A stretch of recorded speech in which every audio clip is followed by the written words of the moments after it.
먼저 여러분 자료를 보시면 한국 사람들이 진짜 돈이 있는데 얼마 있을까 다 합쳐놓으면은 1경 5천조 정도 됩니다. 그 중에서 1경이 부동산이고 5천조가 금융자산이다. 이렇게 쉽게 여러분들 해주고 색깔을 넣어놓은 게 이제 주식 쪽으로 보시면 되고요. 맨 밑에 쪽에 있는 게 우리가 순수하게 투자하는 비금융자산 7천조 정도가 된다라고 해서 우리가 2대 1 정도로 감을 가지고 계시고요. 1.5조 1경 5천조 1경이 동그라미가 몇 개인지도 모르겠는데 하여간 우리나라 뭐 이런 상태입니다. 이 중에서 금융자산 5천조 중에서 우리가 살펴보시면 우리가 지난 1년간 코리아 디스카운트 얘기를 많이 했었는데요. 코리아 디스카운트의 본질은 자산의 보유를 금융자산 비중이 현격하게 낮다라는 겁니다. 지난 막대기로 보면 미국은 70% 넘고요. 일본조차 60%인데 우리나라는 40도 안 되거든요. 그나마 이 금융자산 중에서도 놓고 보시면은 주식의 비중을 놓고 보시면 이제 현금 및 예금은 우리나라가 43, 미국은 13밖에 안 돼요. 그러니까 미국 사람들은 틈만 나면 투자를 하고 돈 없으면 빚내서 쓰고 이게 패권 국가의 미국만 할 수 있는 일입니다. 그래서 자꾸 우리가 미국서 배우자 하는데 미국같이 하는 나라는 전 세계 미국하고 영국 정도고요. 딴 나라들은 이렇게 하는 나라가 없어요. 그래서 우리가 언론에서 뭐 선진국이 어떻다 하는데 다 개소리입니다.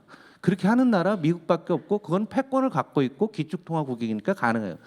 그러니까 예금도 별로 없습니다. 일본이 망가진 거 이거 많이 줄은 건데 일본은 60%씩 예금에 넣어놓고 있었거든요. 금융자산 중에서 예금이 얼마라는 거예요. 우리는 금융자산 43인데 주식이 금융자산 중에 20이죠. 미국 40, 일본 10, 영국 11, 호주 이런데요. 중요한 거는 한국이 제법 되네라고 보는데 여기 보험 및 연금 있지 않습니까? 이 보험 및 연금에서 미국은 보험 및 연금 중에서 60%가 주식이에요. 우리나라는 이거 10%도 안 됩니다. 그러니까 실질적으로 이렇게 한번 살펴보시게 되면은 미국 사람들은 자기 재산 한 60% 이상을 주식으로 갖고 있는 겁니다. 그래서 코리아 디스카운트의 본질은 우리는 모든 재산은 부동산에 끼고 있는 게 제2 넘버 원이에요. 이게 해결 안 되면은 코리아 디스카운트 해결이 안 됩니다. 일본 같은 경우가 80년에 이제 역사상 일본이 55년부터 경제 개발을 시작해서 쭉 올라갑니다. 빨간색이 이제 부동산이고 검정색이 지가예요. 여러분 이제 졸릴지 모르니까 재미있는 얘기 해주면은 어느 나라나 주식의 꼭지를 이야기하는 사람이 있어요. 미국은 누굽니까? 구두 닦기가 카네기인가? 케네디가 이렇게 사무실 가는데 앞에 구두 닦기가 주식 사도 돼요? 물어봐서 와서 다 팔았다 가죠. 일본은 여기 60년대, 70년대 누가 했냐면 산지기. 산지기라고 아십니까? 너무 젊은 의원님들 잘 모르실 것 같은데 산지기까지 주식 투자한 거예요. 우리나라는 80년대 보면 이제 제 신입사원일 때요. 우리나라는 누군지 아세요? 목욕탕 때밀이가 등을 밀면서 뭐 사야 돼요? 묻는데 이게 고점이네. 중국은 스님이 투자를 하시면서 아미타불 뭘 살까? 수리수리 마수리 뭐 살까? 요거 나중에 시험 봅니다. 그래서 문제는 자산이 주식이건 부동산 너무 편중돼 있다. 이게 떨어지게 되는데요. 일본 6대 도시 지가를 보시면 거의 300 갔다가 50까지 떨어지거든요. 6분의 1 토막 납니다. 이 과정에서 여기 국토 균형 발전도 같이 나와요. 동경과 오사카는 떨어지지 않고 오히려 올랐고 지방은 다 떨어진 거예요. 그럼 지방에 있는 사람들은 자기가 투자해 놓은 거 다 날라갔으니 어떡하냐 얘기죠. 지방에 있는 사람들은 그냥 소비를 줄이는 겁니다. 그래서 1인당 국민소득이 90년에 4만 불이었는데 지금도 4만 불이에요. 30년 동안 꼼짝 안 하고 있습니다. 그러니까 물가가 오르고 다행히 일본은 물가가 안 올랐죠. 안 올랐는데 그렇게 살아오면서 나라가 잃어버린 34년이 된 거예요. 이것을 분석한 불후의 명작이 이런 책이 있어요. 그런데 요 저자가 요 사람이네 보니까 10년 됐습니다. 그러면 자산 가격은 어떻게 결정되냐라고 하는데요. 주가라는 거는 위에 이익 제가 계속하면서 지금 속셈하건 수준으로 여러분들 하잖아요. 1회 때 제가 중위 수준이 하면 너무 낮으니까 이건 고위 수준으로 한다고 했는데요. 분자 기업의 이익이 커지면 주가 올라가죠. 금리가 올라가면은 분모가 커지는 거니까 주가가 어떻게 돼요? 떨어지죠. 성장률이 매우 높아지게 되면은 마이너스란 말이에요. 그죠? 요거 이해 안 가시는 분 손 들고, 이분들은 따로 속셈학원 과정을 하나 만들어야 된대요.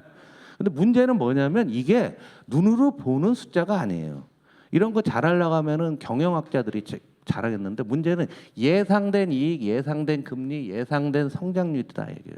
그래서 주가 예측이 굉장히 어려운 거예요. 주식시장에서 고수들은 자기 확신이 굉장히 떨어져요. 나의 예상이 틀릴지 모르니까. 그래서 어떤 사람들은 미아리곡에 무당을 찾아가도 예상을 한다 하더라도 이 사람들 잘 못하잖아요. 참고로 이 예상이라는 것 때문에 주식 못하는 직업이 있어요. 직업 뒷자에 사자 붙는 사람들, 라이센스 있는 사람들. 검사, 판사, 변호사, 공무원, 경찰 뭐 이런 사람들은 뭐예요? 기존의 질서를 지키는 사람들은 주식 투자 절대 하지 마세요. 국회의원들 중에도 잘하시는 분들이 계세요. 왜냐하면 국회의원들은 예상을 주로 하기 때문에. 그러고 나서 그 이외에 정책적인 요소. 그래서 요건 까먹지 마시래요. 그러니까 누가 지금 그 증권시장에 있는 사람은 대화를 하면 이 사람은 금리 얘기라고 하는데 지금 금리 얘기를 하는 게 아니에요. 내년 금리 얘기하고 있는 겁니다. 엄하게 다른 소리를 하고 있는 거죠. 그래서 자산 가격이라고 하는 게 이렇게 간단한 게 아니고, 이 예상을 놓고 선진국일수록 먼 미래를 봅니다. 미국은 9개월에서 1년 앞을 보고요. 우리나라는 뭐 한 3, 4개월 정도밖에 못 봐요. 요것도 하나 중요한 내용이다라는 얘기죠. 그래서 여기서 보시면 이거는 잘 안 바뀌잖아요. 그러면 항상 위에 것 이익 중심으로 주식시장을 보고, 부동산도 투자형 부동산은 임대 수익이 분자 이익이니까 나머지는 똑같은 겁니다. 금리와 성장률과 이런 거예요. 다만 한국은 이게 안 막혀요. 딴 나라는 다 먹히는데 안 먹히는 이유는 한국 사람들 피해는 그 땅에 대한, 부동산에 대한 뭐 하여간 한이 있는지 뭐 여러 요인들이 있을 겁니다. 그런데 안 먹히지만은 어찌 됐든 기본은 여기에 따라간다라는 얘기죠. 그래서 이익을 중심으로 보는데요. 그래서 미국을 놓고 보시면 파란색이 미국 주가 지수고 빨간색이 주당 순이익이에요. 큰 그림으로 보면 같이 가죠. 같이 갑니다. 근데 우리나라 보면 ROE가요. 옆으로 쭉 가요. 지금 전혀 이 ROE가 이제 자기 자본 이익률이니까 돈 버는 게 예나 지금이나 똑같으면 주가가 안 올라간다는 얘기죠. 딴 나라에 비해서 놓고 보시면 저 위에 파란 거 보면은 자기 자본 이익률이 13%, 14, 15, 막 18까지 가잖아요. 지금 시중 금리가 얼마입니까? 예? 미국 금리가 뭐 4%대거든요. 10년물 국채 금리가 4%인데 기업이 장사해 갖고 버는 돈을 18%, 20%를 벌게 된다는 얘기는 주식 투자를 당연히 할 요인이 생기는 거예요. 코리아 디스카운트의 본질은 기업이 돈을 버느냐 안 버느냐에 대한 문제인데, 빨간색 한국을 보면 현찮다는 거죠. 최근에 일본이 좋아지고 있다 하는데 ROE가 자기 자본 이익률이 올라가니까 주가도 PBR 주당 저기 자산에 대비 조금씩 평가들이 올라가고 있는 거죠. 그래서 코리아 디스카운트를 많은 사람들이 얘기를 하는데, PBR 장부 가치 대비 이 회사를 청산했을 때 1이라고 하는 거는 이 회사를 오늘별로 딱 있는 자산 다 팔아갖고 주주들한테 나눠줬더니 한 주당 10,000원인데 그 회사 주가가 10,000원인 경우, 요게 PBR이 1배가 되는 겁니다. 1배가 되는 건데 보시면은 미국 보세요. 3.06배. 이건 그러니까 실질적으로 장부보다 굉장히 많이 평가받고 있는 거죠. 그 이유는 여러 가지가 있어요. 뭐 무형자산의 특허라든가 이런 것들은 하기도 어려운 거고요. 또 이 회사가 계속 성장할 거라고 생각하게 되면은 주가가 더 올라가는 거죠. PBR도 딴 나라보다 한국이 매우 낮고요. PER, 이게 이익 대비로 보는 거예요. 이익 대비로 14배라는 얘기는 올해 이익의 14배, 14년만큼, 올해 이익이 14년만큼 됐을 때를 가정한 주가라는 거예요. 근데 미국은 20년 정도를 본다는 얘기죠. 그러니까 우리나라 굉장히 낮고요. 뭐 ROE 마찬가지. 배당 수익률도 낮고 배당 성향, 벌은 것 중에서 몇 퍼센트 배당하는데 한국이 가장 낮은 이런 나라들이 지속되고 있는 겁니다. 지금 뭐 금투센이 뭐 이딴 얘기하고 있지만 선수들 보기에는 웃기는 얘기하는 거예요. 일단 기업의 체질이 굉장히 중요해야 되고요. 그래서 기업의 체질, 이익이 중요한데요. 우리나라 기업 이익 전망을 놓고 보시면은 국내 기업 전체가 이렇게 생겼어요. 그리고 한전과 반도체, 한전이 적자가 컸기 때문에 이걸 빼게 되면 이렇게 되거든요. 그래서 1년 전에 비해서 올해 이익을 보면 계속 줄다가 반도체가 좋아지면서 이렇게 올라왔어요. 이 갭이 이렇게 큰 것도 안 좋은 겁니다. 외국인의 입장에서는 반도체밖에 살 게 없다라는 거예요. 하이닉스가 6조 적자 났다가 올해 뭐 10몇 조 흑자 나왔잖아요. 그러면 사람들이 아우 뭐 너무 변동성이 크니까 저 회사는 높게 줄 수가 없어. 뭐 이런 상황이고요. 참고로 내년도에 대한 전망도 뭐 이런 형태로 됐는데 이게 전부 다 반도체 노름이다. 보시면 될 것 같습니다. 그리고 또 하나 이제 지금 아주 첨예한 부분들이 코리아 디스카운트 얘기하면서 이제 소액주주 보호 문제, 이사회 효용성, 기업 윤리 이런 것들도 다 코리아 디스카운트와 관련이 되는데 지금 우리나라가 보면 저 등수를 보시면은 이게 정확히 맞는 건 아니에요. 그러나 우리나라 기업들이 재벌 경제, 대기업 경제로 장기간 이어왔기 때문에 이러한 형태들이 여전히 지속되고 있는 거예요. 과거보다 등수가 계속 떨어지고 있는 거죠. 좋은 게 하나도 없어요. 이거 보시면은 소액주주 보호도 2007, 8년도에 37, 8등이었는데 지금 뭐 100등까지 떨어졌다는 얘기는 정책이 후퇴하고 있다라는 겁니다. 그래서 그러면 도대체 왜 한국 증시는 쌀까? 그래서 밸류업을 하자고 하는데 뭘 해야 되느냐라고 해서 자본시장연구원에서 전 세계의 다양한 나라를 통해서 이렇게 돌려갖고 잡아냈는데 주주환원, 주주들한테 일단 돈을 많이 줘야 되고 지금 말씀드린 대로 기업의 재무적으로 안정이 돼야 되고 그 다음에 지배구조, 뭐 지금 사회이사 문제라든가 이사가 누구를 할 것이 이런 문제들이 하고 기관 투자가 참여 뭐 이런 것들이 다 동일하게 지속되는 겁니다. 그래서 지금 흔히 얘기하고 있는 게 지금 이 부분하고 기업 지배구조하고 주주환원 두 가지 문제가 중요한 거죠. 이걸 다시 분리를 해보면 지배주주와 일반 주주의 이익 불출 지금 발생하고 있잖아요. 두산그룹에서도 발생하고 있는 거고요.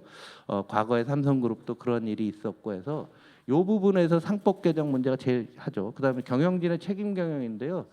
이 우리나라 정말 웃기는 나라가요. 웬만한 사기업들도요. CEO 임기를 1년씩 연장하는 나라가 되게 많습니다. 회사가. 여의도에 있는 금융회사도 그래요. 그러면 그 CEO 입장에서는 자기가 1년을 안 잘리려면 단기 이익을 극대화할 수밖에 없거든요. 1년짜리 CEO들이 어마어마하게 많습니다. 그러면서 이래요. 뭐 7년임 10년임 했다.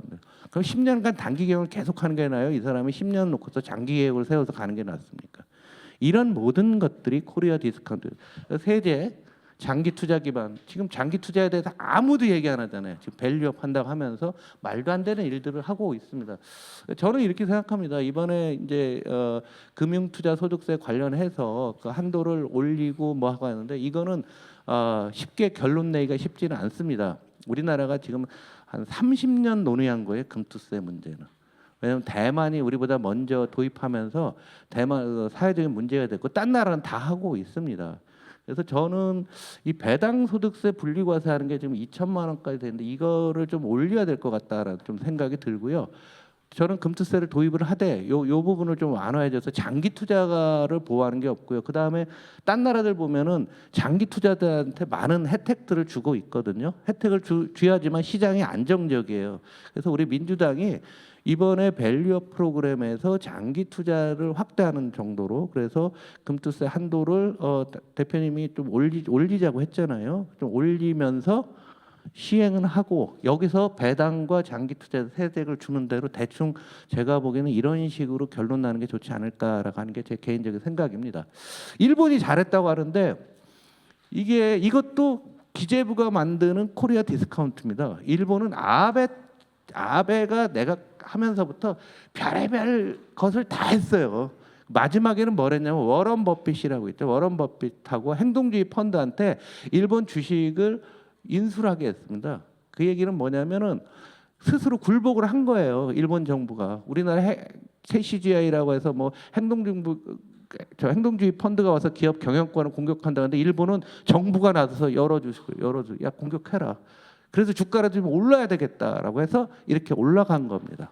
그래서 일본 주가가 이번에 4만 원을 넘었었잖아요. 그래서 이걸 무슨 코리아 디스카운트니 밸류업을 정책 하나로 될 거로 생각하는 건 천년의 말씀이고요. 더군다나 우리나라 문제가 작년 겨울부터 시작이 된 것 같죠. 총선 공약이었잖아요. 1,400만 주식 투자가 때문에 의도부터 잘못된 겁니다. 의도부터. 아니 생각을 해보세요. 이거 사람들 투자 문화도 바꿔야 되고 기업의 경영이라든가 거버넌스 문제라든가 배당이라 이런 걸 바꾸는 걸 어떻게 총선용 정책으로 내나요? 아무도 우리가 이 부분에 대해서 문제 제기를 안 하고서 계속 오고 있는 게 현재의 상황입니다. 한번 잘 생각을 해보시고요. 더군다나 출발할 때 이런 논의가 있었어요. 우리 다 아는 겁니다. 기시다가 이번에 물러나지만 기시다가 일본에 이 내용을 했습니다. 우리가 성장을 해야 된다. 왜? 분배 재원을 확보하기 위해서. 그래서 성장했어. 그러면 분배 재원이 나왔대요. 그럼 분배를 왜 해야 하냐? 분배를 해야지만 모든 사람이 돈을 써갖고 지속적인 성장이 이루어진다. 이거 학교 책에 나오는 얘기입니다. 고등학교 정치경제 시간에 배운 건데요. 일본에서 이걸 다시 한번 리마인드했어요. 우리나라는 이런 얘기하면은 공산당으로 모는 나라입니다. 우리 옛날 학교 다닐 때 배운 내용들을 분배를 하기 위해서 밸류업을 한다라는 얘기죠. 그 밸류업을 해서 많은 사람들이 이익이 늘었지만 돈을 많이 써갖고서 그것이 또 성장 동력이 된다. 이 단순한 이 논리에 대한 서로 간의 합의도 없이 우리는 하고 있는 겁니다. 자본시장과 관련해서 지금 너무 극단적인 탐욕으로 가고 있는데요. 왼쪽에 있는 게 미국의 S&P 500, 미국의 대형주 500개입니다. 야, 니네가 돈 벌어서 1년에 얼마씩 느냐라고 보면은요. 배당 계속 늘리고 있고요. 자사주, 회사가 자사주를 삽니다. 이론적으로는 다 맞아요. 전혀 틀리지가 않습니다. 왜?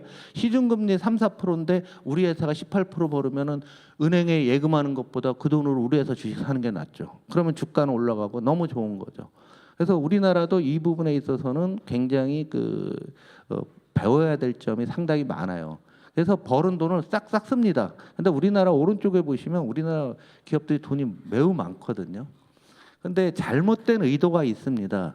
지금 돈을 써야 되는데 쓸 때가 정부 돈을 재정을 갖다 쓰다 보니까 재정이 한계를 보이는 거예요. 빚을 내서 썼는데 빚도 더 이상 못 내. 그러면 기업이 가지고 있는 거 뺏어 먹자.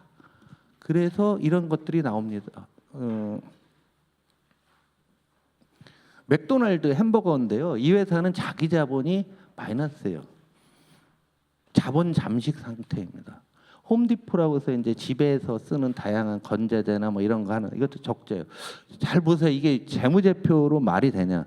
자기 자본은 자본 잠식인데 부채는 이렇게 많고요. 그 다음에 자사주는 이렇게 많이 갖고 있어요. 이 얘기는 뭐냐면 지금 말씀드린 대로 시중 금리가 워낙 낮으니까 우리 회사 돈 잘 벌으니까 우리 회사 주식을 사기 위해서 빚을 내서까지도 산 거예요. 미국 주가라는 게 거품이라고 하는 사람들은 도대체 이게 말이 되느냐. 그래서요. 우리가 아는 보잉사 있죠? 비행기 만드는. 보잉사도 자본 잠식이에요. 우리 길거리에 제일 많은 스타벅스도 자본 잠식입니다. 말이 안 되는 일들이 있는 거죠. 그런데 만약에 여기서 이것이 가능한 거는 이 회사가 20년, 30년간 계속 성장할 거라는 확신이 있으면 가능해지는 거예요.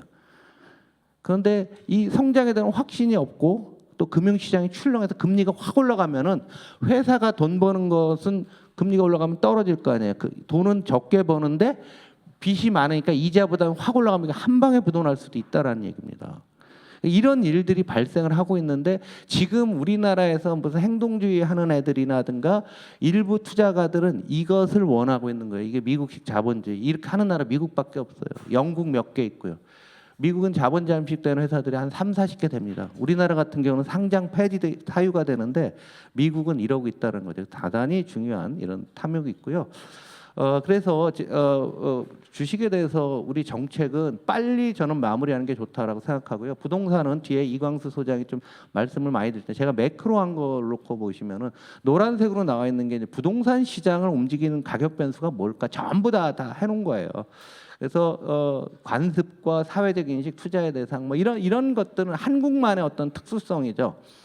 그 다음에 빨간 박스로 되어 있는 게 이게 경제적 요인입니다. 경제적 요인은 경제 상황에 따라 올라갈 수도 있고 떨어질 수도 있고 뭐 이래요.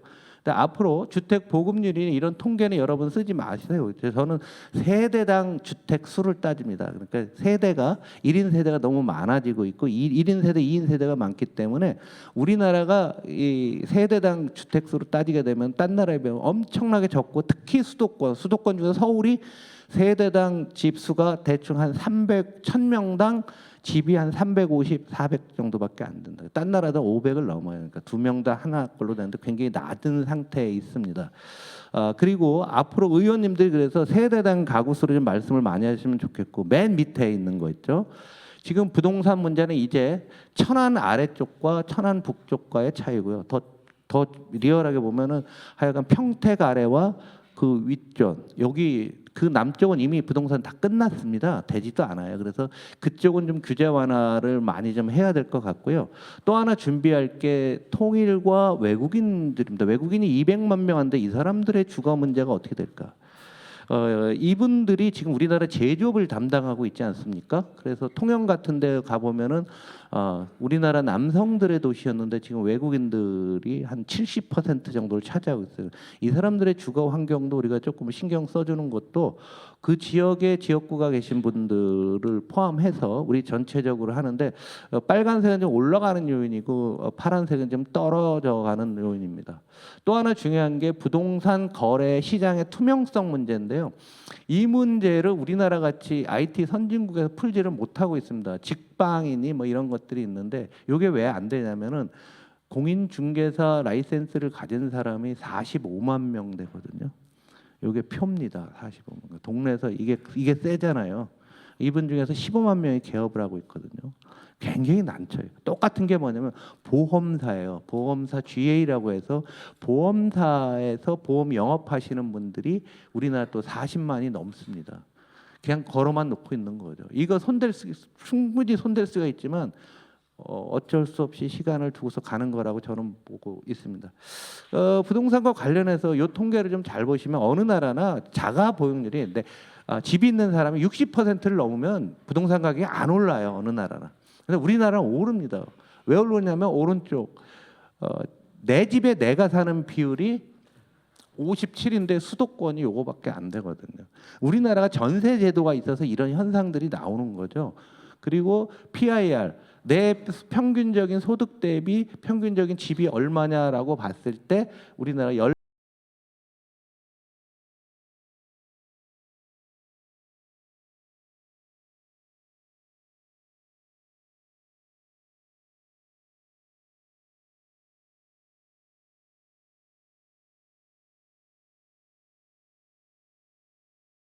꼼꼼히 여러분들이 좀 봐주셨으면 좋겠다라는 생각이 들고요. 그래서 평균 주택 마련 소유 면적 뭐 이렇게 쭉 나와 있으니까 오늘 시간 관계에서 제가 길게 말씀을 못 드려서 좀 유감스럽습니다. 그리고 중요한 것 중에 하나, X세대 70년대생, 80년대 초반생들은 어느 정도 집을 좀 마련을 했는데, 그 밑에 이제 85년도부터 아마 96년까지 Y세대들이 지금 부채를 늘리면서 집들을 사고 있는데, 이 친구들이 주식해서 다 물려서 다 까먹었고요. 가상자산을 다 까먹고 이제 집 내놓으라고 해서 해놨는데, 우리의 여러분들 아마 자녀들이 대충 연식을 보니까 50대 후반 60대에 계신 의원님들 자제분들 세대인데요. 이 주택 문제가 굉장히 심각하다는 측면, 혁명적 측면에서 저는 좀 대응을 해야 된다라고 봅니다. 노태우가 잘하건 못했건 200만 호 지면서 90년대 내내 부동산 가격이 안정이 됐었거든요. 지금은 그 정도의 혁명적인 정책 없이는 어렵습니다. 그러나 그때랑 또 틀린 게 있어요. 그 주택을 어디에 지어야 되냐면 수도권에 지어야 되는 거죠. 그럼 지방은 더 망해버려요. 굉장히 어려운 이런 난제에 포함되어 있고요. 많은 분들이 이래요. 나는 경제는 몰라. 나는 지방행정 잘 알아. 나는 경제는 몰라. 나는 국방 전문가예요. 내가 웃기는 소리 하지 마시라니. 경제는 모든 것과 다 연결이 돼 있어요. 국방비도 경제가 좋아야지 국방비 올리는 거고요. 이것들이 사람들의 마음, 투표심까지 다 옮기는데, 제가 이걸 왜 넣냐면은 경찰 공제, 과학기술, 이게 경제와 상관없죠. 군인 공제, 국방부죠. 교직원 공제, 교육부죠. 지방행정공제, 행안이잖아요. 얘네들의 공제가 은행이잖아요. 예? 지방행정공제는 지방행정 그 기관에 있는 그 직원들의 은행인데, 은행에서 예금 받아서 뭐 하냐면 대체 투자라는 게 그냥 부동산 투자하는 겁니다. 부동산 투자 비율이 이렇게 높아요. 굉장히 위험한 상태예요. 그래서 올해 국정감사에서 이런 것도 한번 각 상임위별로 여러분들 지적하시는 게 좋지 않겠는가 생각하고요. 부채 의존해서 또 올랐다는 측면에서 과연 이게 모래성이냐 아니냐 얘기를 할 수가 있겠지만은 한번 관심 있게 부채 중심으로 올랐다는 거 보고요. 우리나라에서 부동산으로 대출이 집중되면서 산업 자본으로 돈이 안 가는 것들이 장기적으로 성장이 안 되고요. GDP 대비 부동산업 대출 한번 보세요. 딴 나라랑 차원이 틀릴 정도로 높아지는 거예요. 근데 지금 정부는 어떻게 하고 있냐면 집값 떨어질 것에 대해서 우려를 너무 많이 합니다. 그러면 얘네들이 미세 조정을 해요. 이번에 지금 여러분들이 보고 계신 거예요. 지난해 연말에 집값 떨어질 것 같으니까 대출을 싹 풀어요. 풀어놨다가 또 서울만 쭉 올라가니까 아유 안 되겠다 그래서 또 지금 줄이는 국면이잖아요. 다시 어거지로 막 금리를 올리고 이런 식의 정책들을 지금 윤석열 정부 내내 하고 있는 거거든요. 이렇게 되면 부동산은 장기 예측 가능성이 사라지는 거예요. 만약에 부동산 가격이 떨어지면 이 정권은 더 이상 유지하기가 어렵다는 공포감이 그 사람들 마음속에 있어요.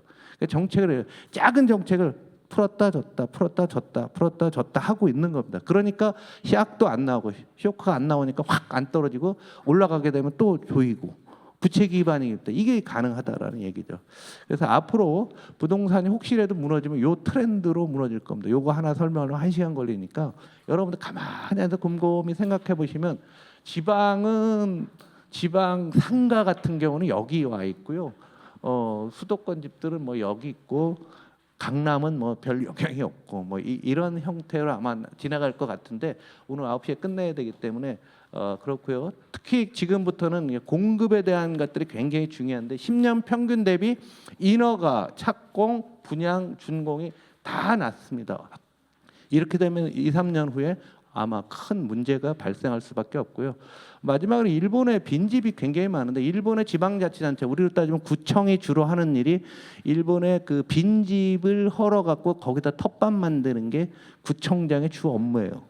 오른쪽은 뭐냐면 빈집이 너무 많으니까 아파트 한 동 있잖아요. 지방 같은 데 가보면 그런데 빈집이 많으니까 그 뭐죠?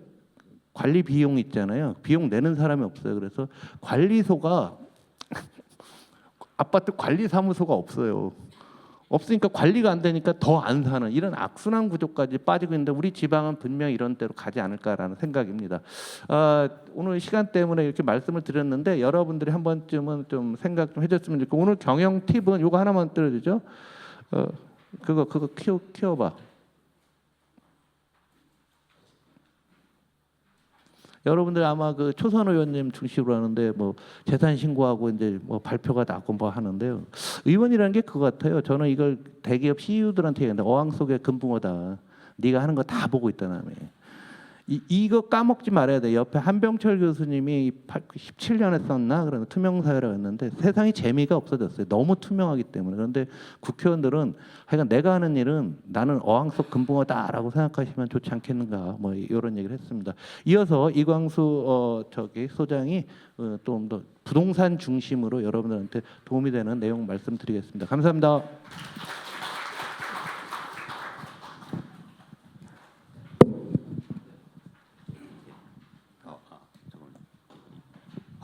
예. 예, 안녕하세요. 광순의 복덕방 이광수입니다. 그 광순의 복덕방이라고 하면 중개료 싸게 해주냐 이런 말씀하시는데요. 중개업을 하진 않고요. 한국의 부동산 시장 리서치하고 있습니다. 오랫동안 증권사에서 애널리스트로서 일했고요. 뭐 홍성급 의원님 말씀하셨는데 저는 사실 주식시장하고 건설회사를 분석했습니다. 그러다가 이제 부동산 시장을 자연스럽게 리서치하게 됐고요. 오늘 뭐 의원님들 모시고 한국의 부동산 시장에 대한 이야기 그리고 저의 정책적 어떤 제안까지도 말씀드리겠습니다. 사실 저 주식시장이라면서 주식으로 돈 번 사람들 그리고 부동산으로 돈 번 사람들 많이 만나거든요. 근데 그분들의 공통점이 하나 있습니다. 뭐냐면 그게 어쩌면 경제를 보는 눈일 수도 있는데 사실과 의견을 구분할 수 구분을 되게 잘합니다. 그런데 그 부분에서 오류를 일으키면 사실 특히 경제를 이해하기가 굉장히 힘들거든요. 그래서 오늘도 제가 말씀드리는 내용을 들으시면서 사실이 뭐고 그리고 제 의견이 뭔지 이걸 잘 구별해서 들으시는 게 좋을 것 같고 그리고 쉽게 구별하실 수 있도록 저도 구별해서 말씀드리도록 하겠습니다. 일단 그런 측면에서 지금 한국의 부동산 시장이 어떻게 움직이느냐 현재의 사실을 좀 여러분들이 아실 필요가 있는데요. 최근에 뉴스에서 보시는 것처럼 최근에 서울의 아파트 가격을 중심으로 해서 굉장히 가파르게 상승하고 있습니다. 보시는 건 서울 아파트의 주간 가격 지수의 동해 상승률인데요. 최근에 0.3%가 주간으로 올랐습니다. 이렇게 되면 연간으로 15% 이상이 오른다는 얘기거든요. 평균적으로 15%가 오르면 일반적으로 아파트 가격이 30% 이상 오를 수 있다는 얘기입니다. 그래서 굉장히 가파르게 지금 상승하고 있습니다. 흥미로운 사실은 이 그래프를 잘 보실 필요가 있는데 최근에는 상승하고 있지만 굉장히 급격하게 하락했다는 거예요. 그래서 그런 측면에서는 굉장히 빠르게 하락했다가 또 다시 빠르게 상승하고 있다. 이게 바로 지금 한국의 주택 가격 상황입니다. 반면에 파란 그래프 보시면 전국의 아파트 가격은 상대적으로 상승률이 낮고 뭐라 할까요? 잘 거래도 안 되고 그런 상황입니다. 근데 중요한 건 원인이겠죠. 왜 집값이 이렇게 오르고 있느냐? 그건 거래량에서 찾을 수 있는데요. 보시는 것처럼 거래가 증가하면서 가격이 상승하고 있습니다. 모든 자산과 재화 가격은요. 그리고 시장은 수요와 공급에 따라서 움직입니다. 결국 가격이 오를 땐 두 가지 원인밖에 없겠죠. 사과 가격이 오르는 이유는 공급이 감소했기 때문입니다. 그런데 집값이 오르는 이유는 둘 중에서 하나겠죠. 공급이 감소했거나 아니면 수요가 증가했거나. 그런데 그 기준을 선택하는 건 거래량이에요. 그런데 보시는 것처럼 거래량이 같이 증가하면서 쉽게 말해서 장사가 잘 되면서 가격이 오른 거니까 변동 원인은 수요 증가에 있습니다. 그런데 이렇게 근거 판단을 하면 정부의 정책은 틀린 거죠. 왜냐하면 수요가 증가해서 가격이 오르고 있는데 가격을 안정시키기 위해서 공급을 증가시킨다는 얘기를 하고 있는 거예요. 그러니까 이거는 진단을 잘못하고 있다. 결국엔 지금의 가격이 오르는 건 수요 증가에 있다. 이렇게 보시면 될 것 같습니다. 중요한 건 그럼 어떤 수요라는 겁니다. 어떤 수요가 증가해서 집값이 지금 오르고 있냐는 거죠. 보시는 것처럼 주택담보대출이 크게 증가하면서 집값이 오르고 있어요. 근데 우리나라의 아파트를 사는데 누가 주택담보대출을 받을까요? 누가라는 질문을 왜 제가 던지냐면 부동산의 수요는 독특하게 두 가지 수요로 나누어집니다. 하나는 투자 수요와 실수요예요. 그죠? 집을 투자로 사는 사람들이 있고 또 내가 거주하려고 사는 사람들이 있습니다. 이걸 구별해야 됩니다. 그런데 생각해 보시면 모든 재화 시장이나 자산 시장에서 이렇게 수요가 구분되는 시장은 부동산이 유일해요. 아까도 주식 말씀드렸는데 주식에서 주식을 사용하려고 사는 사람들은 없습니다. 그죠? 삼성전자 주식을 사서 집에서 쓰고 계신 분들은 없으시잖아요. 전부 다 투자하려고 사는 거죠. 반면에 집은요 이렇게 수요가 나누어진다는 거예요. 유일한 자산이에요. 그래서 부동산이 어려운 겁니다. 실수요도 있고 투자하는 사람들이 있고. 그런데 최근에 빚을 일으켜서 집을 산다는 건 뭐냐면 대부분 실수요라는 거예요. 왜냐하면 투자하는 사람들은 빚을 내지 못합니다. 한국에서는. 왜요? 전세를 끼고 사니까. 전세를 끼고 사는데 은행에서 대출해 주지 않거든요. 그래서 최근에 수요가 증가하고 있다. 그런데 가계대출이 증가하고 있다. 결국엔 집을 사는 사람들이 실수요라는 겁니다. 근데 어떤 실수요냐는 거죠. 최근에 생애 최초 주택 구입자들이 증가하고 있어요. 즉 젊은 세대와 그리고 무주택자와 이런 분들이 빚을 내서 집을 사고 있다는 거죠. 그런데 왜 그분들이 집을 살까요? 그건 불안하기 때문입니다. 심리적 영향이 굉장히 커요. 여러분들이 앞으로 한국의 경제, 주식시장 그리고 글로벌한 경제, 무역 여러 가지를 읽으실 때 이 불안이란 코드를 가장 좀 신중하게 읽을 필요가 있습니다. 최근에 인사이드 아웃 2 보셨어요? 바쁘시냐고 못 보셨는데 꼭 보시기 바랍니다. 거기에 뭐냐면 사춘기가 되면요 가장 먼저 새롭게 생기는 심리가 불안이라는 거예요. 영어로 anxiety라는 인물이 새롭게 나오거든요. 그게 뭐냐면 사람들은 불안이기 때문에 그러니까 불안의 핵심은 건 뭐냐면 미래에 대한 불안이죠. 미래에 대한 불안이 커서 지금 행동을 좌우한다는 거예요. 지금 한국의 부동산 시장이 특히 무주택자는 불안한 거예요. 왜 불안이 이렇게 증폭되고 있을까요? 그건 두 가지 때문입니다. 첫 번째는 윤석열 정부의 책임이 굉장히 커요. 윤석열 정부가 집값이 떨어지니까 엄청나게 규제 완화를 해줬습니다. 규제 완화를 해주니까 누가 불안할까요? 집이 없는 사람들이 불안한 거예요. 그러니까 투자자들이 규제 완화하니까 집을 사야지가 아니고요. 집이 없는 사람들이 집값이 오를까 불안한 거예요. 그러니까 사실 규제 완화 때문에 심리가 크게 충돌되고 있다는 지점이고 또 하나는 이겁니다.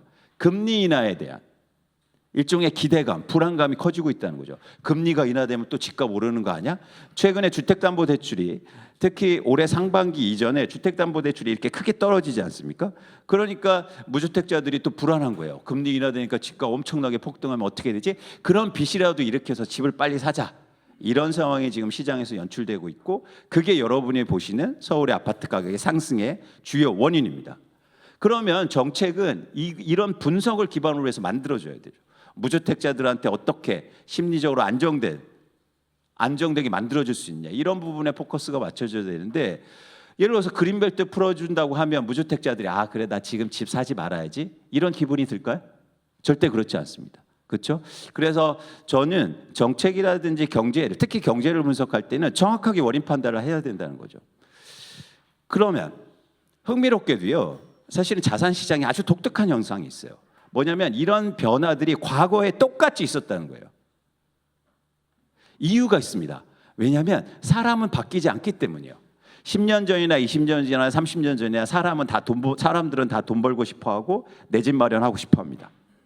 그러니까 독특하게도 사람이 움직이는 자산 시장은 반복돼요. 이런 현상이 2009년도에도 똑같이 있었습니다. 이건 좀 넘어갈게요. 2009년도에도 똑같이 있었다는 거죠.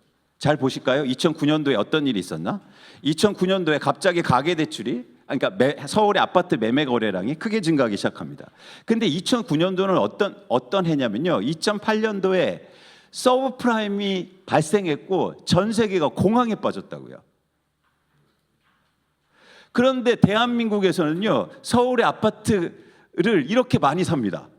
충격적이지 않습니까? 여러분, 전 세계가 지금 실직차가 늘어나고 공황에 빠졌는데 대한민국의 서울에서는요, 집을 사는 사람들이 이렇게 많아지고 있었다는 거예요. 근데 그 이유는 뭐였을까요? MB 정부가 들어서면서 엄청나게 규제 완화를 해줘요. 지금하고 똑같죠. 그죠? 가격이 빠질 것 같으니까. MB 정부가 들어서면서 대출 규제 완화, 개발 규제 완화, 이때 재건축이 이 이전에는요, 안전지대를 2번이나 했었어야 됩니다. 근데 일단 한 번으로 줄여요. 이런 규제 완화들을 대폭적으로 이루어졌다는 거고요. 두 번째는 금리가, 대출 금리인데요. 대출 금리가 2019년 이전에 급격하게 떨어집니다. 경기가 위축되니까 금리 인하가 예상되는 거죠. 이 두 가지 요소가 지금하고 똑같이 오버랩되는 거예요. 즉 규제 완화가 대폭적으로 이루어지고 금리 인하에 대한 기대감이 커지죠. 그러니까 당연히 사람들은 어떻게 됐을까요? 빚을 일으켜서 집을 사기 시작합니다. 누가요? 무주택자들이요. 그래서 2009년도에 집값이 크게 상승하고, 그리고 거래량이 그렇게 폭발적으로 증가했다는 거예요. 그때 당시에 뉴스를 한번 보실까요? 보세요. 2009년도 4월부터 2010년도 2월까지의 주요 일간지의 부동산 관련 기사입니다. 강남 4구 아파트 2달째 거래량 가격 상승, 서울 아파트값 또 최고치. 여러분, 지금 보시는 뉴스하고 똑같아요. 어떻습니까? 아파트값 정고점 넘어섰다. 전 세계가 공황에 빠졌는데요, 한국의 부동산 시장은 이런 상황이었다고요. 근데 중요한 건 그렇습니다. 또 강남 불패론이 막 나오는 거죠. 근데 중요한 건 이런 상황이 지속됐느냐가 중요한 거죠, 우리한테는. 그죠? 2009년도 이후의 시장을 보면 2023년도 이후에 대한민국의 부동산 시장을 예측할 수도 있겠다. 저는 그런 생각을 해보는 겁니다. 그때로 한번 가볼까요? 2019년 이후에 그러면 그렇게 집값이 정고점 넘어서고 서울의 아파트 가격이 엄청나게 상승한 그 다음에 무슨 일이 벌어졌는지 보세요. 이거는 송파구에 있는 올림픽 패밀리타운의 30평대 실거래가 현황입니다. 2008년도에 서브프라임 때문에 크게 하락했다가 어떻습니까? 2009년도에 무주택자들이 집을 빚내서 집 사서 크게 올랐잖아요. 그런데 2013년까지 집값은 계속 빠졌어요. 굉장히 장기적으로 불황에 빠졌다는 거죠. 바로 이 지점이 되게 중요합니다. 개별 아파트, 음마아파트를 한번 볼까요? 대치동에 보시는 것처럼 가격이 크게 올랐죠. 무주택자들이 집을 사서 빚내서 집 산다가 지속 가능성이 떨어졌다는 겁니다. 집값이 다시 빠지는 거예요. 저는 사실은 이건 제 의견이죠. 전 이렇게 똑같이 될 가능성이 굉장히 크다는 거예요. 그래서 지금의 빚내서 집을 사고 그리고 실수요자가 이루어지는 시장은 사실은 임계점을 갖고 있고 한계가 있다는 생각을 갖고 있습니다. 당시의 뉴스를 볼까요? 그렇게 정고점 넘어섰고 강남의 불패라고 얘기했는데 2012년 기사입니다. 1년에 3억씩 뚝. 이제 강남이 굴욕이에요. 불패가 아니고. 이런 시절이 10년 전에 똑같이 반복됐습니다. 보세요. 고가 아파트 천덕꾸러기, 강남 비싼 아파트 쌍타가 샀다가 땅 치는 사람들. 이런 현상들이 2009년도 이후에 벌어진 대한민국의 부동산 시장의 현황입니다. 그런데 왜 2009년도에 집값이 왜 빠졌을까요? 2009년도 이후에 그렇게 크게 올랐다가 계속 오를 줄 알았는데, 그건 뭐냐면 근본적으로 여기에 있습니다. 대출로 이루어지는 시장은 그게 어떤 자산 시장이든 지속 가능성이 떨어진다는 거예요. 결국에는 계속 대출이 증가해서 그 가격을 버텨줘야 되는데, 보세요. 대출이 증가할 수 없다는 거죠. 그런 차원에서는 수요가 지속적으로 받쳐주지 못한 거고요. 그 근원적인 한계는 사실은 여기에 있는데 이겁니다. 그러니까 부동산 수요라는 건 다른 주식이라든지 재화 수요하고 완전 다른 거예요. 뭐냐면 유효 수요, 즉 감당할 수 있는 수요가 중요합니다. 무슨 얘기냐면, 예를 들어서 여러분 부동산 강의 요즘 가보시면 다 이런 말을 합니다. 여러분 강남 아파트 살고 싶으시죠? 그러면 다들 네 그래요. 그러면 그 이어서 바로 뭐라고 얘기하냐면, 그런데 어떻게 강남 집값이 빠집니까? 모두 다 살고 싶어 하는데? 아니요. 그 얘기는 틀린 얘기예요. 왜냐하면 그 사람들은 살고 싶지만 살 수가 없어요. 그건 수요가 아니에요. 특히 부동산에는 그런 관점에서 유효 수요가 되게 중요하다는 거죠. 살 수 있는 수요.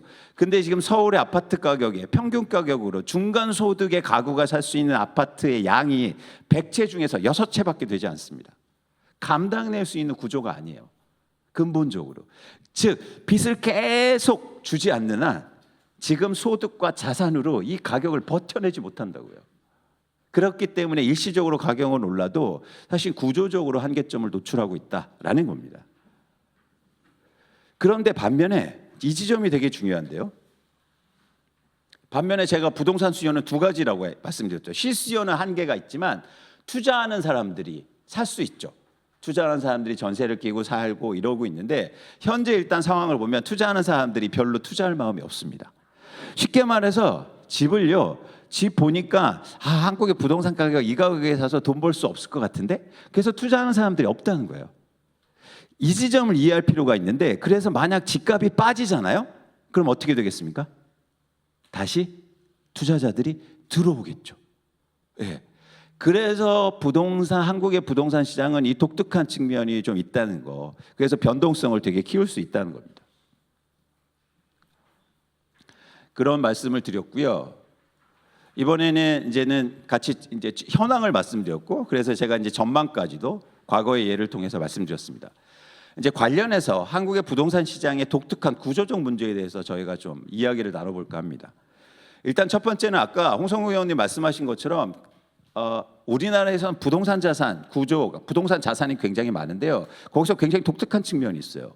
2022년 기준으로 한국의 아파트의 양이 보시는 것처럼 1,000만 채 정도 됩니다.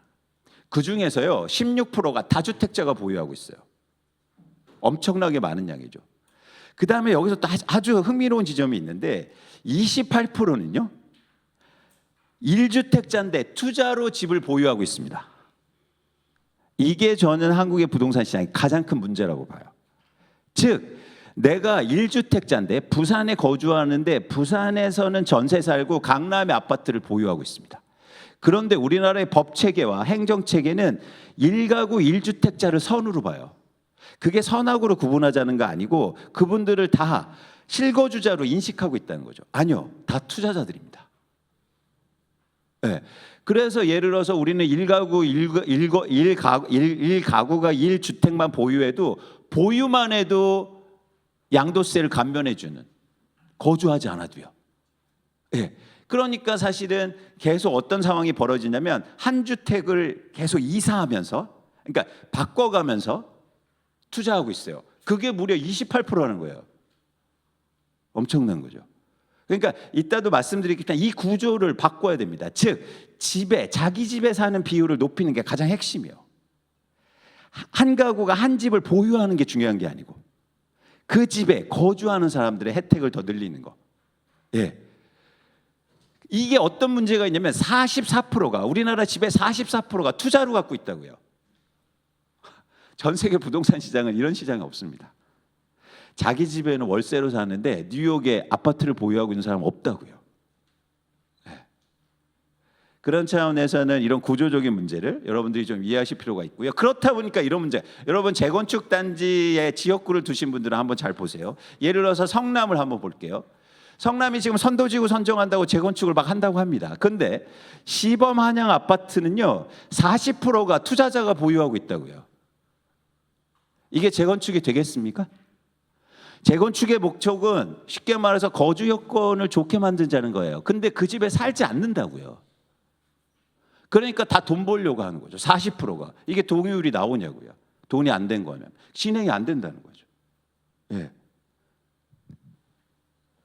그러니까 이런 구조적인 문제가 특히 노후 아파트수록 쉽게 말해서 투자자 비율이 높기 때문에 사실 재건축 재개발이 더 안 되는 그런 구조적인 문제가 있다는 것도 말씀드려 봅니다. 또 하나 이제 말씀드렸는데 아까도 홍성규 의원님 말씀드린 것처럼 우리나라 부동산 자산 비중이 굉장히 높다는 거예요. 65세 이상의 80% 이상의 부동산 자산으로 이루어지는데 아주 또 독특한 측면이 있습니다. 잘 보시면 이 60세 이상은요 부동산 비중이 높다고 우리가 말들은 많이 하는데 이 부분에 대해서는 얘기 안 해요. 즉 부채 비율이 낮아요. 네. 그러니까 이게 왜 이런 현상이 벌어졌냐면 이 60세 이상은 그동안 계속 집을 바꿔가면서 집에서 이익 나오면 팔아서 돈 벌어서 또 집을 사고 그러면서 그 집을 계속 부의 수단으로 축적으로 만들어 왔다는 겁니다. 그래서 한국의 구조는 사실 이런 상황이다. 그런데 이 젊은 세대는 집은 가장 적고 부채는 가장 많잖아요.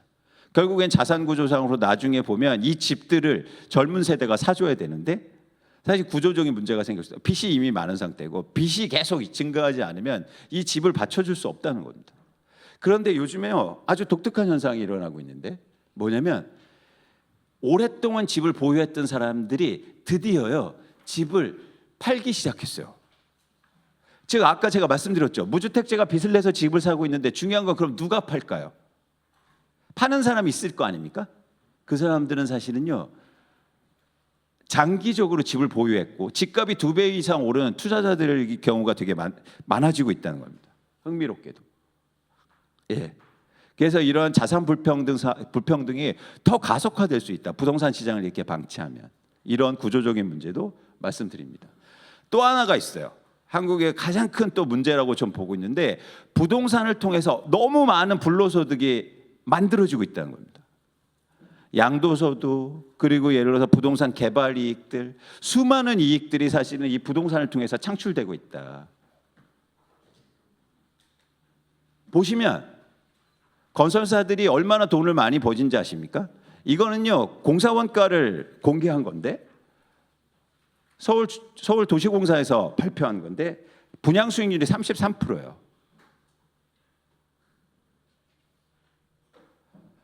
이런 땅을 지금 우리나라의 신도시 개발의 구조는 어떻게 하냐면 정부가 땅을 사서 다 개발해 줍니다. 그렇게 해서 건설사한테 팔아요. 그럼 건설사가 거기서 아파트를 지어서 30% 이상의 수익을 내고 있다고요. 앉아서 돈을 벌고 있습니다. 이런 불로소득을 과연 어떻게 할 건가 전 개혁의 가장 큰 방향성이 돼야 된다. 그런 생각을 갖고 있고 한국의 불로소득이 너무 많다. 이런 말씀도 드립니다. 좀 더 넘어가서 그래서 마지막으로 이제 정리해드리고 싶은 건 뭐냐면 이런 구조적인 문제를 저희가 인식하고 한국의 부동산 시장에서 그런 필요한 정책과 그리고 방향 그리고 개혁 방향은 뭔지 이런 말씀을 잠깐 제언 드리고자 합니다. 일단 여러분들이 본질에 대해서 좀 아실 필요가 있는데요. 부동산 가격은요 장기적으로 계속 오를 수밖에 없다는 걸 인정하셔야 돼요. 왜요? 아까도 제가 말씀드렸죠. 부동산 가격이 빠지면요 투자자들이 다시 살 거예요. 그러니까 뭐냐면 이건 검증된 사실이에요. 보시면 이게 100년 동안 전 세계 선진국들의 각 자산의 평균 수익률을 그려드린 건데 뭐가 가장 높습니까? 주택이에요. 동서고금을 다 막론합니다. 보시면 근데 여기서 기업 평균 수익률을 해서 변동성도 적단 말이에요. 주식시장은 막 이렇게 움직이는데 부동산 가격은 장기적으로 꾸준하게 상승하는 모습이에요. 하락할 수는 있겠지만. 그래서 결국에는 부동산 가격이 오를 수밖에 없다는 걸 그러니까 일본의 예를 저희가 듣는데 굉장히 예외적인 상황일 수 있다는 거죠.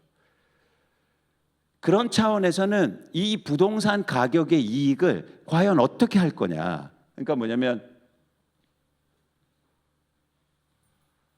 예를 들어서 그러니까 아까 말씀드린 것처럼 결국엔 이렇기 때문에 계속 시장에선 투자자들이 생겨봐서 알 수밖에 없는 거거든요. 가격이 계속 오르니까. 그래서 정책의 목적은 두 가지가 돼야죠. 뭐냐면 첫 번째는 가격의 진폭을 줄이는 거. 가격을 내리는 게 정책의 목적이 돼서는 안 됩니다. 가격의 진폭을 줄이는 거. 그래서 부동산 시장을 안정화시키는 거. 두 번째는 뭐냐면 주거복지를 달성하는 게 크게 틀이 돼야 되고요. 그러면 가격의 진폭을 줄이기 위해서는 누가 들어오게 해서는 안 됩니까? 방만하게? 투자자들이요. 투기자들이 많이 들어오지 않게 최대한 방어해야 돼요. 그러기 위해서는 어떻게 해야 될까요? 그래서 민주당에서 만든 법 중에 가장 진짜 제가 박수치고 싶은 법이 하나 있습니다. 그건 뭐냐면 이거예요. 여러분이 지난 국회 때 민주당에서 만든 법인데 다주택자의 취득세를 중과한 거예요. 이것 때문에 지금 한국의 투자자들이 현저하게 줄었습니다. 무슨 얘기냐면 여러분들 투자자들이 가장 두려워하는 게 뭔지 아세요? 그건 뭐냐면 불확실성입니다. 손실이 아니에요. 내가 모르는 일이 벌어질 가능성. 그걸 투자자들, 투기하는 사람들이 가장 두려워합니다. 그런데 이 취득세는 어떤 거냐면 내가 서울의 아파트를 한 채 더 사면 취득세를 8% 내야 돼요. 그러면 어떤 일이 벌어집니까? 내가 돈 벌지 안 벌지도 모르는데 처음 들어가면서 돈을 내고 시작해요. 불확실성이 커지죠. 그러니까 투자자들이 투기하는 사람들이 주는 거예요. 여러분 카지노에 가보시면 입장료가 있습니까? 없죠. 왜 없을까요? 불확실성을 줄여서 투자하러 많이 와, 투기하러 많이 와라기 때문입니다. 근데 한국의 부동산 시장이 지금요, 서울의 일부 지역에서는 입장료가 너무 비싸요. 그래서 투자자들이 준 거예요. 여러분 취득세는 절대 지켜내야 됩니다. 네. 이게 장기적으로 엄청난 효과를 발휘할 거예요. 그렇기 때문에 어쨌든 이런 정책들을 롤모델로 해서 투자자들이야 투기하는 사람들이 너무 심하게 들어오지 않는 걸 어떻게 방지할 건가, 이게 중요한 정책적 목적이 돼야 됩니다. 두 번째는 이거예요. 즉 공공이 주도적으로 참여하는 주택의 공급을 늘려야 됩니다. 무슨 얘기냐면 이거 보세요. 우리나라 주택 공급에서 민간 비중이 너무 높아요. 지금도 윤석열 정부가 계속 주장하는 건 뭐냐면 민간에 활성화시켜서 민간의 공급을 증가시키겠다. 이게 큰 방향성입니다. 근데 민간은요, 절대 공급을요, 복지나 우리나라 부동산 시장 안정을 위해서 하지 않는다고요. 돈을 벌려고 하죠. 그래서 정확하게 가격이 오를 때만 공급을 증가시키고 가격이 내리면 공급을 감소시킵니다. 돈을 안 버는데 어떻게 공급해요? 그래서 부동산 PF 문제가 생기는 거예요. 가격이 오를 때만 땅을 사요. 그런데 생각보다 가격이 안 오르니까 문제가 생기는 거죠. 즉, 이 시장을 민간에만 맡겨놓으면 공급이 안 된다. 공급이 안 되니까 가격의 변동성이 커지는 겁니다. 즉, 돈하고 상관없이 꾸준하게 공급할 수 있는 그런 주체를 만드는 게 되게 중요하죠. 그래서 공공 공급을 늘리는 게 되게 중요한 거죠. 근데 이제는 여러분도 아시겠지만 공공주택의 패러다임이 바뀌어야 돼요. 뭐냐면 질이 좋아야 된다는 거죠. 여러분 임대주택에 가보시면, 지역 주민들이 임대주택에 가보시면 사실은 그게 주거질이 현저히 떨어지지 않습니까? 앞으로가 지향해야 될 주택 공급의 공공주택은 질이 높아져야 된다. 여러분 전 세계에서 1억 이상의 고급차가 가장 팔리는 나라가 어딘지 아십니까? 도시가 서울하고 뉴욕이에요. 왜일까요? 1인당 국민소득이 높아서가 아닙니다. 1인당 국민소득이 높은 유럽 등지에는요, 고급차가 잘 안 팔려요. 유럽 사람들 고급차 잘 안 삽니다. 왜 안 사는지 아세요? 버스가 벤츠거든요. 공공이 너무 좋으니까 개인의 탐욕과 그게 크지 않다는 거예요. 근데 여러분 뉴욕 가셔서 지하철 한번 타보십시오. 무서워서 못 타요. 그러니까 개인의 탐욕이 더 커지는 거죠. 대한민국의 공공 지하철과 버스를 한번 타보십시오. 출근 시간에 이렇게 껴져가면서 타면서 나는 나중에 돈 벌어서 1억짜리 포르쉐 살 거야. 이런 욕망만 커진다. 공공의 질이 좋아져야 된다. 이게 전 핵심이라고 보고 있습니다. 그래서 이게 말도 안 되는 거죠. 서울의 지하철에 이제 앉는 의자를 뺐어요. 더 많이 실으려고. 이게 정책입니까? 더 좋은, 안락한, 편안한 공공 예를 들어서 교통을 마련하는 게 공공의 역할이 앞으로 돼가야 된다. 그게 주택시장에도 굉장히 필요하다고 좀 보고 있습니다. 사실 이거 굉장히 중요한 게 요거 하나만 말씀드릴게요. 그러니까 우리나라의 아주 구조적인 부동산의 문제는 이 불로소득을 어떻게 할 거냐는 거예요. 근데 우리는 그동안 계속 관심이 쓰는 게 불로소득을 줄이려고 그랬어요. 불로소득을 줄인다. 그러니까 쉽게 말해서 불로소득이 생기면 세금으로 뜯어올 거야? 그건 불가능하다는 겁니다. 그래서 제가 제안하는 건 불로소득을요 공동화하자는 거예요.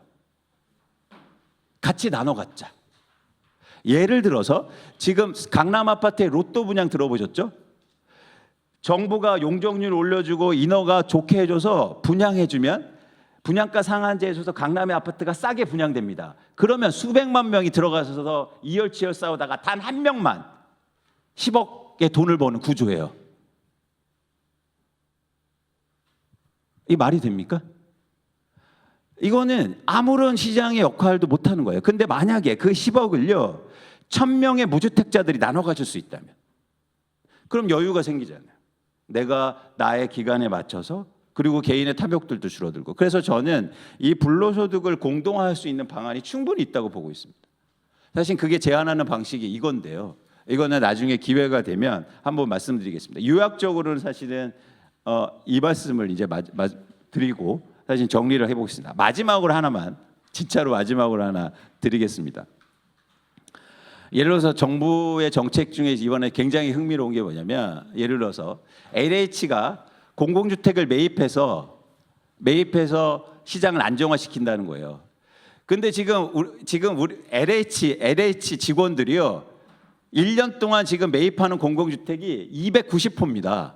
매일 한 채씩 사고 있다고요. 근데 여기다가 세 배 더 사라고 합니다. 이게 제대로 예산 집행이 되겠습니까? 소프트에 대해서 아무런 생각도 없이 그냥 내지내는 정책이에요. 아니 주식도 아니고 어디 하루에 지금 한 채씩 사고 있어요. 담당자가. 여러분 이런 거 아셨습니까? 지금 한국의 부동산 정책이 이런 상황으로 가고 있다. 그래서 오늘 제가 뭐 시간이 좀 쫓기냐고 말이 좀 빨라지고 정리를 했는데요. 저는 여러분들이 이 부동산에 대해서 관심을 많이 가지셨으면 좋겠습니다. 제가 이제는 좀 제가 개인적인 생각입니다. 부동산에 대해서 좀 두려워하시는 게 있어요. 왜냐하면 부동산에 특히 민주당 때문에 부동산 가격이 올랐기 때문에 부동산에 대해서 얘기하고 싶지 않다. 그러면 우리나라 개혁은 없습니다. 부동산도 교육 개혁 없이 어떻게 대한민국이 바뀝니까? 여러분들 어떤 경제고 어떤 지금 사람의 탐욕이고 다 부동산에 집중돼 있잖아요. 이 부분에 개혁과 변화 방향 없으면 대한민국에 저는 변화는 절대 없다. 그래서 여러분들이 제가 오늘 뭐 여러 가지 말씀을 드렸지만 구조적으로 시장의 안정을 추구하는 혁신들, 그 다음에 한국의 불로소득을 어떻게 할 것인가, 그리고 장기적으로 공공의 주택을 질 좋은 주택을 어떻게 공급할 건가. 예를 들어서 재건축할 때 특혜를 줘서 재건축하지 않습니까? 그래서 일반 분양하는 게 아니고 정부가 수분양자가 되는 거예요. 이거 충분히 할 수 있는 구조거든요. 그래서 이런 혁신적인 방향들을 제시할 필요가 있다. 지금 종부세를 뭐 없애주고 이런 논의도 사실 전 하등의 그 논의 가치가 없다고 봐요. 지금 그거 논의할 때가 아닌데요. 네? 좀 더 앞을 길게 보시고 한국의 부동산지 근본적인 문제에 대해서 고민해 줬으면 하는 개인적인 바람입니다. 고맙습니다.